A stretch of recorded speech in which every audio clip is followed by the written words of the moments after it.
ఈరోజే కార్తీక సోమవారం. ఎంతో పవిత్రమైన విశేషమైన రోజు. పైగా ఈరోజు గోపాష్టమి కూడా. ఈ రెండు పర్వదినాలు రావడం వల్ల ఈ రోజుకు మరింత విశేషత పెరిగింది. కార్తీక మాసం మాసాలలో పవిత్రమైన మాసం. ముఖ్యంగా కార్తీక సోమవారం రోజు శివుణ్ణి పూజిస్తే విశేష పుణ్య ఫలితాలు కలుగుతాయి. మరి ఎంతో పవిత్రమైన ఈరోజు ఈ కథను విన్నా, చదివినా, చెప్పినా, వినిపించినా జన్మల పాపాలు తొలగి కోటి జన్మల పుణ్యం వస్తుంది. సకల శుభాలు కలుగుతాయి. మరి ఆ కథ ఏంటో ఇప్పుడు ఈ వీడియోలో తెలుసుకుందాం. అదే శివదేవుని కథ. తెలుగుదేశమున ఒకానొక గ్రామసీమలో బీదవాడైన శివయ్య అనే పేరుగల బ్రాహ్మణుడు నివసిస్తూ ఉండేవాడు. అతను రాజేశ్వరి అనే ఆమెను పెళ్లాడి కాపురం చేస్తూ ఉన్నాడు. కొంతకాలానికి ఆ దంపతులకు ఒక కొడుకు, ఒక కూతురు కలిగారు. పుత్రుని పేరు సదాశివుడు, పుత్రిక పేరు దాక్షాయణి. బీదవాడు అవడం వల్ల శివయ్య భిక్షాటనం చేసి భార్యాబిడ్డలను పోషించుకుంటూ ఉండేవాడు. ఇలా కొంతకాలం గడిచిన తర్వాత తన భార్యతో శివయ్య ఇలా చెప్పాడు: ఓ రాజేశ్వరి, మనం ఈ దరిద్రావస్థను భరించలేకపోతున్నాం. నేను తిరుపతి పుణ్యక్షేత్రానికి వెళ్ళి స్వామిని దర్శించి అక్కడ కష్టపడి కొంత ధనాన్ని సంపాదించి తిరిగి వస్తాను. నీవు బిడ్డలను జాగ్రత్తగా చూస్తూ ఉండు అని చెప్పి శివయ్య ప్రయాణమై వెళ్తున్నాడు. శివయ్య అలా వెళ్తూ ఉండగా ఒక ముసలి బ్రాహ్మణుడు ఎదురయ్యాడు. ఆ బ్రాహ్మణుడు శివయ్యతో ఇలా పలికాడు: ఎవరు నాయనా నీవు అని అడిగాడు. అప్పుడు శివయ్య ఇలా చెప్పాడు: ఓ మహానుభావా, ఆ కనిపిస్తున్న పల్లెయే నా గ్రామం. చాలా బీద కుటుంబీకుడిని. ఒక భార్య, 2 పిల్లలు ఉన్నారు. సంపాదించింది చాలక దరిద్ర బాధ భరించలేక తిరుపతికి వెళ్ళి ధనార్జన చెయ్యాలి అనే తలంపుతో ఇల్లు విడిచి బయలుదేరాను అని చెప్పాడు. అదంతా విన్నా ముసలి బ్రాహ్మణుడు నవ్వుతూ ఇలా పలికాడు: ఓయి వెర్రినాయనా, తిరుపతికి వెళ్ళినంత మాత్రాన, ప్రభు దర్శనం చేసినంత మాత్రాన నీవు ధనాన్ని సంపాదించుకోగలవా?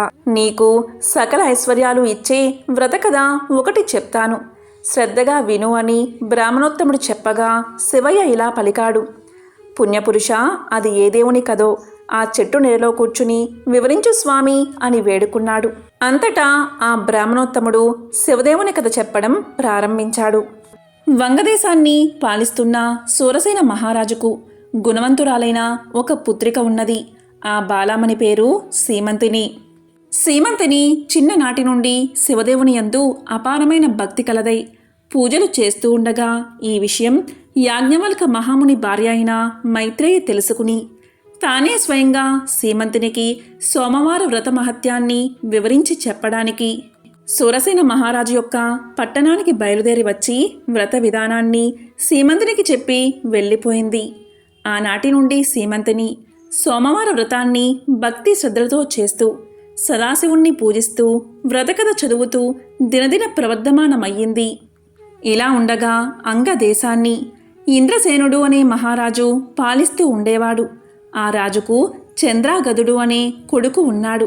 ఆ చిన్నవాడు సకల విద్యలు నేర్చుకుని పెళ్ళియేడుకు వచ్చాడు. చంద్రాగదనకు వివాహం చేయాలి అనే తలంపుతో ఇంద్రసేన మహారాజు తన కొలువులో ఉన్న మంత్రి, పురోహిత సామంతులతో యువరాజైన చంద్రాగదనకు ఎక్కడైనా తగిన చిన్నదాన్ని చూడమని చెప్పి వారిని దేశాలకు పంపించాడు.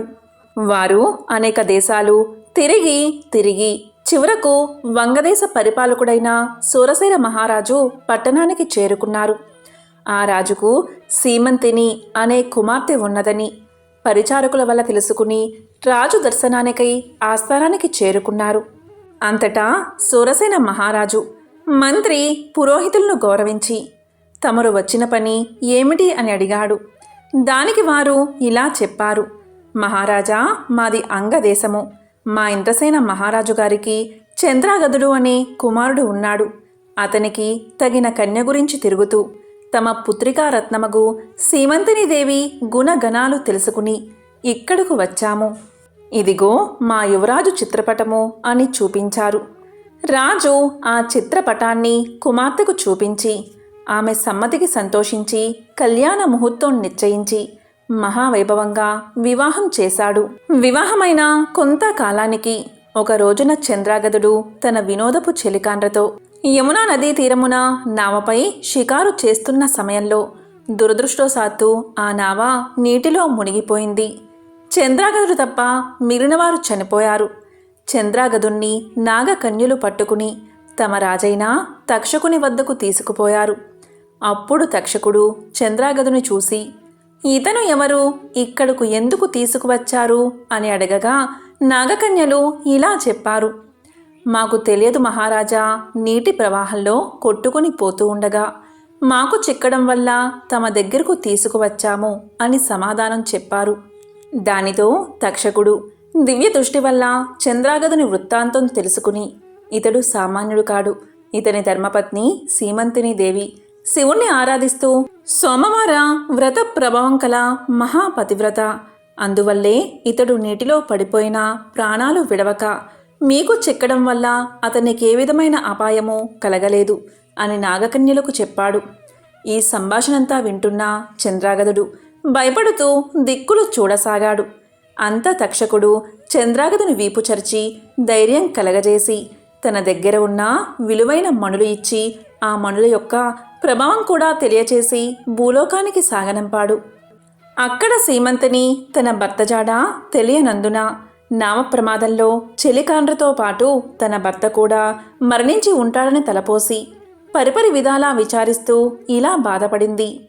ఓ శివదేవా, తల్లి పార్వతి, నేను విడవకుండా ఆచరిస్తున్న సోమవార వ్రతం యొక్క ఫలితం ఇదేనా అని దుఃఖిస్తూ కనులు మూసుకునగా అప్పుడు స్వప్నంలో జగజ్జనని ఇలా పలికింది.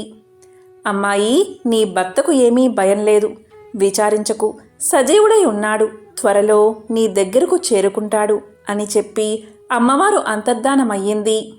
అంతలో సీమంతిని మేల్కొని స్వప్నంలో దేవి చెప్పిన వాక్యాలు వృధా కావని మనస్సులో ధైర్యం చేసుకుని యథాప్రకారంగా సోమవార వ్రతాన్ని చేస్తూ ఉండగా దివ్య ప్రభావం కల మణులతో చంద్రాగదుడు తన దేశానికి తిరిగి వచ్చాడు.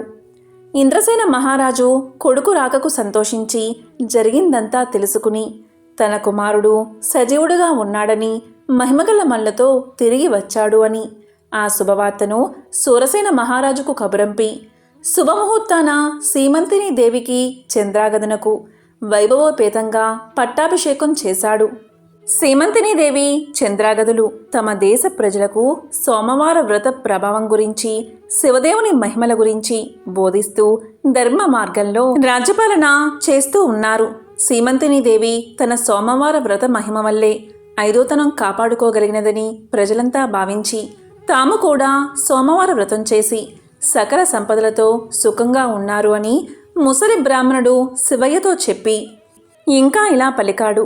శివయ్య, నీవు కూడా ఈ వ్రతాన్ని చెయ్యి, నీకు సకల ఐశ్వర్యాలు కలుగుతాయి అని పలకగానే శివయ్య ఎంతో ఆనందం చెంది ఇలా అన్నాడు. ఓ మహాపురుష, ఈ వ్రతాన్ని ఎలా ఆచరించాలి నాకు తెలియచేయండి అని కోరాడు. అందుకు బ్రాహ్మణుడు ఈ విధంగా చెప్పసాగాడు.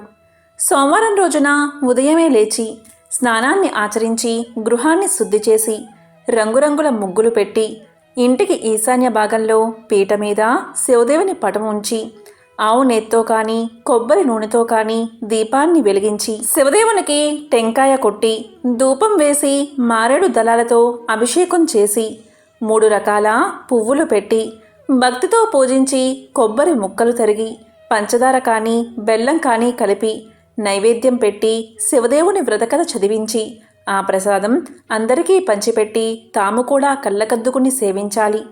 ఇలా 3 సోమవారాలు భక్తి శ్రద్ధలతో పూజిస్తే సిరి సంపదలు కలిగి మనసులో కోర్కెలు ఫలిస్తాయి అని ముసలి బ్రాహ్మణుడు చెప్పి అదృశ్యమయ్యాడు. కడునిష్టతో వింటున్న శివయ్య బ్రాహ్మణుణ్ణి గానక, ఆహా, ఈ మహానుభావుడే నా పాలిట దేవుడు, నా అవస్థను చూసి నాకీ ఉపదేశం చేశాడు అని భావించి తిరిగి ఇంటికి వెళ్ళి జరిగిందంతా భార్యకు తెలియచేశాడు. అప్పుడు భార్యాభర్తలు 3 సోమవారాలు భక్తి శ్రద్ధలతో శివదేవుణ్ణి పూజించి ప్రసాదం ఇరుగు పొరుగు వారికి పంచిపెట్టి సుఖంగా ఉండగా వారికి దరిద్ర బాధలు పోయి అష్టైశ్వర్యాలు కలిగాయి. కొన్నాళ్లకు ధనగర్వంచే వ్రతం చేయడం మానేశారు. వెంటనే శివదేవుడికి కోపం వచ్చి వీరి గర్వం అణచాలి అని మళ్ళీ దరిద్రులుగా చేశాడు. దరిద్ర దశలో ఉన్న శివయ్య మరలా యథాప్రకారంగా భిక్షాటనకు ఒక గ్రామానికి వెళ్ళి యాచించగా, ఈవేళ మేము శివదేవుని పూజ సోమవార వ్రతము చేసుకుంటున్నాము, ఇప్పుడు భిక్ష వేయడానికి వీలు లేదు అన్నారు. అయ్యో, సోమవార వ్రతాన్ని మర్చిపోయినందునే మాకీ గతి పట్టింది, చాలా అపచారం చేశాము అనుకుంటూ ఇంటికి వెళ్ళి ఈ సంగతి భార్యకు జ్ఞాపకం చేశాడు. ఆమె భర్త మాటలు లెక్క చేయగా మొండిగా మాట్లాడినది. ఇక గత్యంతరం లేక శివయ్య పిల్లలతో నదిలో స్నానం చేసి వచ్చి శివదేవుణ్ణి పూజించి కథ చెప్పుకోవడానికి భార్యను వినడానికి రమ్మని పిలిచాడు. తాను కథ కూడా వినను అని ఆమె చెప్పగాని ఆమె నేత్రాలు కనిపించకుండా పోయాయి. అప్పుడు భర్త అయిన శివయ్య ఇలా పలికాడు. ఓసి పిచ్చిదానా, శివదేవుని పూజ మానావు, కథ కూడా విన్నన్నావు. నేను బేదవాడిని అయిపోయాను, నీవు అందురాలివి అయిపోయావు, కనుక చేసిన తప్పులు క్షమించమని లెంపలు వేసుకో అని గట్టిగా మందలించాడు. వెంటనే భార్య అలాగే చేసి స్నానాన్ని ఆచరించి సోమవార వ్రతాన్ని ఆచరించి ప్రసాదం కళ్ళకొద్దుకుని సేవించింది. వెంటనే కన్నులు కనిపించాయి, పోయిన ఐశ్వర్యం కలిగినది. ఆనాటి నుండి ప్రతి సోమవారం ఆ దంపతులతో పాటే ఆ గ్రామస్తులు కూడా శివదేవుణ్ణి మారేడు దళాలతో పూజిస్తూ సకల ఐశ్వర్యాలతో తులతూగుతున్నారు. కాబట్టి ఈ సోమవార వ్రతము శివదేవుని పూజ ఎవరు చేస్తారో వారు ఇహమందు సర్వసుఖాలు, పరమందు మోక్షాన్ని పొందుతారు. ఈ కథ విన్నవారికి, చదివిన వారికి సాంబశివుడు సకల ఐశ్వర్యాలు ప్రసాదించునని సూత పౌరాణికుడు శౌనకాది ముళ్లకు బోధించాడు. కార్తీక సోమవార మహత్యాన్ని తెలిపే ఒక కథ కార్తీక పురాణంలో ఉంది. ఈ కథ వింటే చాలు ఆ మహాశివుడి అనుగ్రహం తప్పకుండా మీకు కలుగుతుంది. మరి ఆ కథ ఏంటో ఇప్పుడు తెలుసుకుందాం. పూర్వకాలంలో కాశ్మీర దేశంలో ఒక బ్రాహ్మణుడు ఉండేవాడు. అతడు పురోహిత వృత్తిని చేపట్టి తన కుటుంబాన్ని పోషించుకుంటూ ఉండేవాడు. అతనికి చాలా రోజులకు ఒక కుమార్తె కలిగింది. ఆమె పేరు స్వాతంత్ర నిష్ఠురి. తండ్రి ఆమెను సౌరాష్ట్ర దేశీయుడైన మిత్రశర్మ అని సద్బ్రాహ్మణ యువకుడికిచ్చి పెళ్లి చేశాడు. ఆ బ్రాహ్మణ యువకుడు 4 వేదాలను, శాస్త్రాలను అభ్యసించిన వాడైనందున సదాచార పరాయణుడై ఉన్నాడు. అతడు భూతదయ కలిగినవాడు, నిత్య సత్యవాది, నిరంతరం భగవన్నామ స్మరణ చేస్తూ ఉండడం వల్ల అందరూ అతనిని అపరబ్రహ్మ అని కూడా చెప్పుకుంటూ ఉండేవారు. ఇటువంటి ఉత్తమ పురుషుని భార్య అయిన నిష్ఠురి యవ్వన గర్వంతో కన్నో మిన్నో గానక పెద్దలను దూషిస్తూ అత్తా మామలను భర్తను తిడుతూ కొడుతూ రక్కుతూ పరపురుష సాంగత్యం కలదై వ్యభిచారిణి అయి తన ప్రియులు తెచ్చిన తినుబండారాలు, బట్టలు, పువ్వులు ధరిస్తూ దుష్టురాలై తిరుగుతూ ఉండేది. వంశానికి అప్రతిష్ట తెస్తుందని అత్తమామలు ఆమెను తమ ఇంటి నుండి వెళ్ళగొట్టారు. కానీ శాంతస్వరూపుడైన ఆమె భర్తకు మాత్రం ఆమె యందు అభిమానం పోక ఆమె ఎంతటి నీచకార్యాలు చేసినా సహించి చీ పొమ్మనక విడువక ఆమెతోటే కాపురం చేస్తూ ఉన్నాడు. కానీ చుట్టుపక్కల వారు ఆ నిష్ఠూరి గయ్యాలితనానికి యావగించుకుని ఆమెకు కర్కస అని ఎగతాళి పేరు పెట్టడం వల్ల అది మొదలు అందరూ ఆమెను కర్కస అని పిలుస్తూ ఉండేవారు. ఇలా కొంతకాలం జరిగిన తర్వాత ఆ కర్కస ఒకనాటి రాత్రి ఏకశయ్యపై తన భర్త గాఢ నిద్రలో ఉన్న సమయం చూసి మెల్లగా లేచి తాళి కట్టిన భర్త అన్న విచక్షణ కాని దయా దాక్షిణ్యాలు కానీ లేక ఒక బండ రాతిని తెచ్చి అతని తలపై గట్టిగా కొట్టింది. వెంటనే అతడు చనిపోయాడు. ఆ మృతదేహాన్ని ఎవరి సహాయం అక్కర్లేకుండా అతి రహస్యంగా దొడ్డిదారును తీసుకుపోయి ఊరి చివర ఉన్న పాడు నూతిలో పడేసి పైన చెత్తా చెదారంతో నింపి ఏమీ తెలియని దానివలే ఇంటికి వచ్చింది. ఇక తనకు ఏ ఆటంకాలు లేవని ఇంకా విచ్చలవిడిగా సంచరిస్తూ ఉండేది. తన సౌందర్యాన్ని చూపి ఎందరినో క్రీగంటనే వశపరుచుకుని వారల వ్రతాన్ని పాడుచేసి నానాజాతి పురుషులతోటి రమిస్తూ వర్ణ సంకర్రాలయ్యింది. అంతేకాదు ఆడబడుచులను, కన్యలను, భర్తలతో కాపురం చేస్తున్న పడుచులను తన మాటలతో చేరదీసి వారికి కూడా దుర్బుద్ధులు నేర్పి పాడుచేసి విటులకు తార్చి ధనార్జన కూడా చెయ్యసాగింది. జనక మహారాజా, యవ్వనబింకము ఎంతో కాలం ఉండదు కదా, కాలం ఒక్కరీతిగా నడవదు కదా. క్రమక్రమంగా ఆమెలోని యవ్వనం నశించింది. శరీరమందు మేహ వ్రణాలు బయలుదేరాయి. ఆ వ్రణాల నుండి చీము, రక్తము రసికారడం ప్రారంభమయ్యింది. దానికి తోడు శరీరమంతా కుష్ఠవ్యాధి బయలుదేరి దుర్గంధం వెడలుచున్నది. దినదినము శరీర పటుత్వం కృశించి కురూపి అయి భయంకర రోగాలతో బాధపడుతున్నది. ఆమె యవ్వనంలో ఉండగా ఎన్నో విధాలా తృప్తి కలిగించిన విటులు ఏ ఒక్కరూ ఇప్పుడు ఆమెను కనీసం తొంగైనా చూడ్డం లేదు. ఆ పరిసర ప్రాంతానికి వెళ్తే ఎక్కడ తమను పలకరిస్తుందో అని ఆ వీధి మొహం కూడా చూడకుండా ఉన్నారు. కర్కశ ఈ విధంగా నరక బాధలు అనుభవిస్తూ పురుగులు పడి కొంతకాలానికి చనిపోయింది. బతికి ఉన్ననాళ్ళు ఒక్కనాడైనా పురాణ శ్రవణమైనా చెయ్యని పాపిష్టురాలు కదా. చనిపోయిన వెంటనే భయంకరులైన యమభటులు ఆమెను తీసుకుపోయి ప్రేతరాజైన యముడి సన్నిధిలో ఉంచారు. యమధర్మరాజు చిత్రగుప్తుల వారిచే ఆమె పాపపుణ్యాల లెక్కను చూపించి ఇలా పలికారు: భటులారా, ఈమె పాప చరిత్ర అంతా ఇంతా కాదు. వెంటనే ఈమెను తీసుకువెళ్ళి ఎర్రగా కాల్చిన ఇనుప స్తంభానికి కట్టేయండి అని ఆజ్ఞాపించాడు యముడు. విటులతో సుఖించినందుకు కాను యమభటులు ఆమెను ఎర్రగా కాల్చిన ఇనుప స్తంభాన్ని కౌగిలించుకోమని చెప్పారు. భర్తను బండరాతితో కొట్టి చంపినందుకు కాను ఇనుప గదలతో కొట్టారు. పతివ్రతలను వ్యభిచారులుగా చేసినందుకు కాను సలసలా కాగే నూనెలో పడేశారు.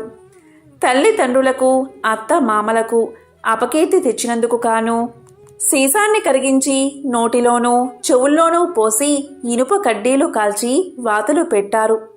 చివరకు కుంభీపాకము అనే నరకంలో వేయగా అందులో ఇనుప ముక్కులు గల కాకులు, విష సర్పాలు, తేళ్లు, జర్రెలు కుట్టాయి. ఆమె చేసిన పాపాలకు ఇటు 7 తరాల వాళ్ళు అటు 7 తరాల వాళ్ళు నరకబాధలు పడ్డారు. ఈ ప్రకారంగా నరక బాధలు అనుభవించి చివరకు కళింగ దేశంలో కుక్క జన్మ ఎత్తి ఆకలి బాధ పడలేక ఇల్లిల్లు తిరుగుతూ ఉండగా కర్రలతో కొట్టేవారు కొడుతూ, తిట్టేవారు తిడుతూ, తరిమేవారు తరుముచూ ఉన్నారు. ఇలా ఉండగా ఒకనాడు ఒక స్తోత్రియ బ్రాహ్మణుడు కార్తీక సోమవార వ్రతాన్ని ఆచరించి ఉపవాసం ఉండి సాయంత్రం నక్షత్ర దర్శనం చేసి బలియన్నం అరుగుపై పెట్టి కాళ్ళు చేతులు కడుక్కోవడానికే లోపలికి వెళ్లిన సమయంలో ఈ కుక్క వచ్చి ఆ బలియన్నం తిన్నది. వ్రతనిష్టా గరిష్ఠుడైన ఆ విప్రుని పూజా విధానంచే జరిపించిన బలియన్నం అవడం వల్ల, ఆ రోజు కార్తీక మాస సోమవారం అవడం వల్ల, కుక్క ఆ రోజంతా ఉపవాసంతో ఉండడం వల్ల, శివపూజ పవిత్ర స్థానమైన ఆ ఇంట దొరికిన ప్రసాదాన్ని తినడం వల్ల ఆ శునకానికి జన్మాంతర జ్ఞానం ఉద్భవించింది. వెంటనే ఆ కుక్క ఇలా పలికింది: విప్రకులోత్తమ, నన్ను కాపాడు అని మొరపెట్టుకుంది. ఆ మాటలు బ్రాహ్మణుడు ఆలకించి బయటకు వచ్చి చూడగా కుక్క తప్ప ఎవరూ లేరు. వెంటనే లోపలికి వెళ్ళాడు. మరలా రక్షించుము రక్షించుము అని కేకలు వేసింది కుక్క. మరలా బ్రాహ్మణుడు బయటకు వచ్చి ఎవరు నీవు, నీ వృత్తాంతమేమిటి అని ప్రశ్నించగా కుక్క ఇలా పలికింది: మహానుభావ, ఈ పుట్టుకకు వెనుక 15 జన్మలయందు విప్ర కులాంగను నేను. వ్యభిచారినై అగ్నిసాక్షిగా పెళ్లాడిన భర్తను చంపి వృద్ధాప్యంలో కుష్ఠురాలునై తనువు చాలించి తరువాత యమదూతల వల్ల మహానరకాన్ని అనుభవించి నా పూర్వీకుల పుణ్యఫలం వల్ల ఈ జన్మలో కుక్కనయ్యాను. ఈరోజు మీరు కార్తీక సోమవార వ్రతాన్ని ఆచరించి ఇలా ఉంచిన బలియన్నాన్ని తినడం వల్ల నాకీ జ్ఞానోదయం కలిగింది.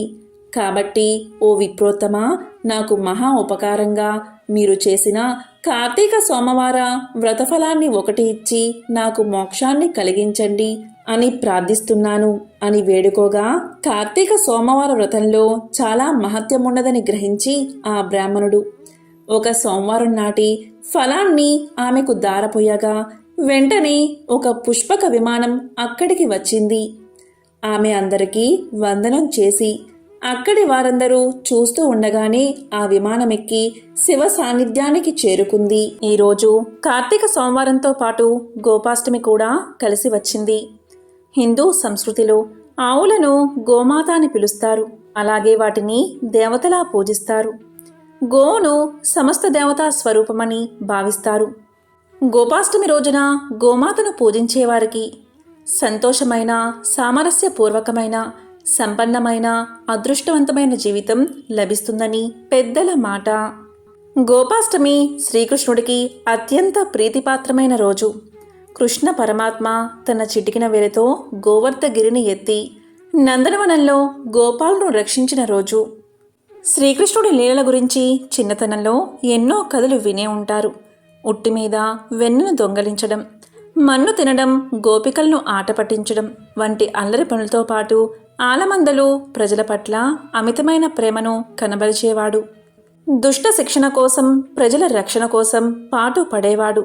శ్రీకృష్ణుడి లీలలకు సంబంధించి ఎన్నో కథలు ప్రాచుర్యంలో ఉన్నాయి. అయితే అవి కథలు కాదు, మన కళ్ళ ముందే ఉన్న నిజాలు. వాటిలో ప్రముఖమైనది గోవర్ధనగిరి. ఈ గోవర్ధనగిరి వృత్తాంతం విన్నవారు కృష్ణుడి లీలల గురించి ఎంతో గొప్పగా ఊహించుకుంటారు. ఊహకే అది అంత గొప్పగా అనిపిస్తే నేరుగా వెళ్ళి గోవర్ధనగిరిని చూస్తే ఇంకెంత భాగ్యమో కదా. పురాణాల ప్రకారం పూర్వం బృందావనంలో దేవతలకు అధిపతి అయిన ఇంద్రుణ్ణి సంతృప్తి పరిచేందుకు ప్రతి సంవత్సరం వైభవంగా ప్రజలు పూజలు చేసేవారు. ఇంతలో యమునా నదీ తీరంలో ఉన్న కృష్ణుడి దగ్గరికి ఇంద్రయాగం చేయాలని చెప్పడానికి నందుడు మొదలైన వారొచ్చారు. యాగం చేయడానికి కారణం, దాని ఉద్దేశం ఏమిటో చెప్పమని వారిని అడిగాడు కృష్ణుడు. దానికి వారు ఇలా చెప్పారు: వర్షాధిపతైన ఇంద్రుడికి ప్రీతి కలిగించడానికి. అందరూ చేస్తున్నట్లే మనం కూడా చేస్తే ఇంద్రుడు సంతోషిస్తాడు. దానివల్ల వర్షాలు సమృద్ధిగా కురిసి భూమిలో కసవు పెరిగి వాటిని ఆవులు మేసి పాడి పంట పెరుగుతుందని వారు చెప్పారు. అప్పుడు కృష్ణుడు ఇలా పలికాడు: సృష్టి, స్థితి, లయలు రజస్సు, సత్వం, తమస్సు అనే 3 గుణాల వల్ల అవుతుందని, వాటిలో రజోగుణం వల్ల జగత్తు జన్మించి మేఘాలు వర్షిస్తాయని, ఆ వాన వల్ల ప్రజలు వర్ధిల్లుతారని, ఇందులో ఇంద్రుడి ప్రమేయం ఏమీ లేదని చెప్పాడు కృష్ణుడు. ఇంద్రయాగానికి బదులు ఆవులకు, కొండలకు, బ్రాహ్మలకు ప్రీతిగా యజ్ఞం చేయడం మంచిదని తెలియచేశాడు. ఆయన మాటలకు అంతా ఒప్పుకున్నారు. ఆయన చెప్పినట్లే చేశారు. కొల్లలంతా కూడి గోవర్ధనగిరికి పూజా నైవేద్యాలు సమర్పించారు. ఆటపాటలతో ఆవులతో సహా గిరికి ప్రదక్షిణ చేశారు. అక్కడి నుండి అంతా రేపళ్లకు చేరారు. ఇదంతా తెలుసుకున్న ఇంద్రుడికి కోపం వచ్చింది. నవమేఘాలను పిలిచాడు. కృష్ణుడి మాటలు మన్నించి గొల్లలు తన్ను వదిలేశారని, తన యాగం చెయ్యలేదని, కాబట్టి గొల్లలంతా మృత్యువును పొందే విధంగా రాళ్లవాన కురిపించాలని చెప్పాడు. వెంటనే దట్టంగా కారుచీకటి ఆక్రమించింది. వడగండ్ల, పిడుగుల సమూహంతో కురుస్తున్న వాన వల్ల ప్రళయకాలంలాగా భూమంతా నీటితో నిండిపోయింది. కురుస్తున్న రాళ్లవానకు గోకుల వాసులంతా పీడించబడ్డారు. తమను కాపాడమని అంతా కలిసి కృష్ణుడికి మొరపెట్టుకున్నారు. గతంలో ఎన్నడూ ఇలాంటి ఉరుముల, మెరుపుల, పిడుగుల, చప్పుళ్ల జలధారలు ఎరుగమో అన్నారు. ఇంద్రుడి గర్వం అణచాలి అనుకున్నాడు కృష్ణుడు. కరుణార్థ హృదయుడైన కృష్ణుడు విలాసంగా, అవలీలగా గోవర్ధన పర్వతాన్ని ఎత్తాడు. దాన్ని ఒక గొడుగులాగా పట్టుకున్నాడు. అందరినీ వారి ఆవుల గుంపులతో సహా ఆ గొడుగు కిందకి రమ్మన్నాడు.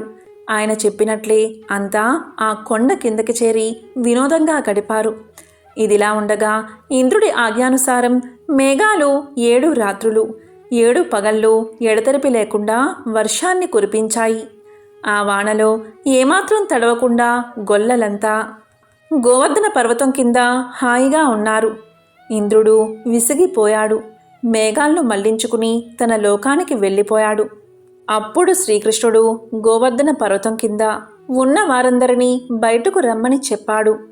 వారంతా కృష్ణుడి మాటలు విని అలాగే చేశారు. అప్పుడు అందరూ కలిసి కృష్ణుణ్ణి మనసారా దీవించారు. తరువాత రేపళ్లకు అందరితో కలిసి చేరుకున్నాడు శ్రీకృష్ణుడు. దీంతో అహంకారాన్ని వదిలిన ఇంద్రుడు కామధేనువును వెంటబెట్టుకుని శ్రీకృష్ణుణ్ణి సందర్శించాడు. ఆయన పాదాల మీద పడి సాష్టాంగ నమస్కారం చేశాడు. ఆయనకు నమస్కరిస్తూ స్తోత్రం చేశాడు.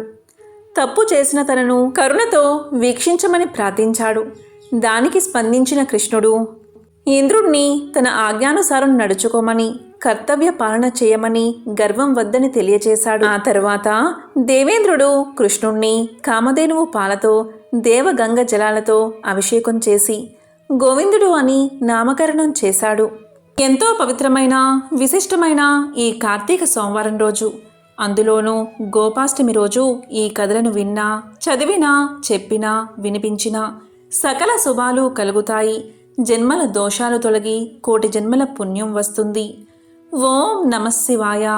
ఓం శ్రీకృష్ణ పరబ్రహ్మణే నమః.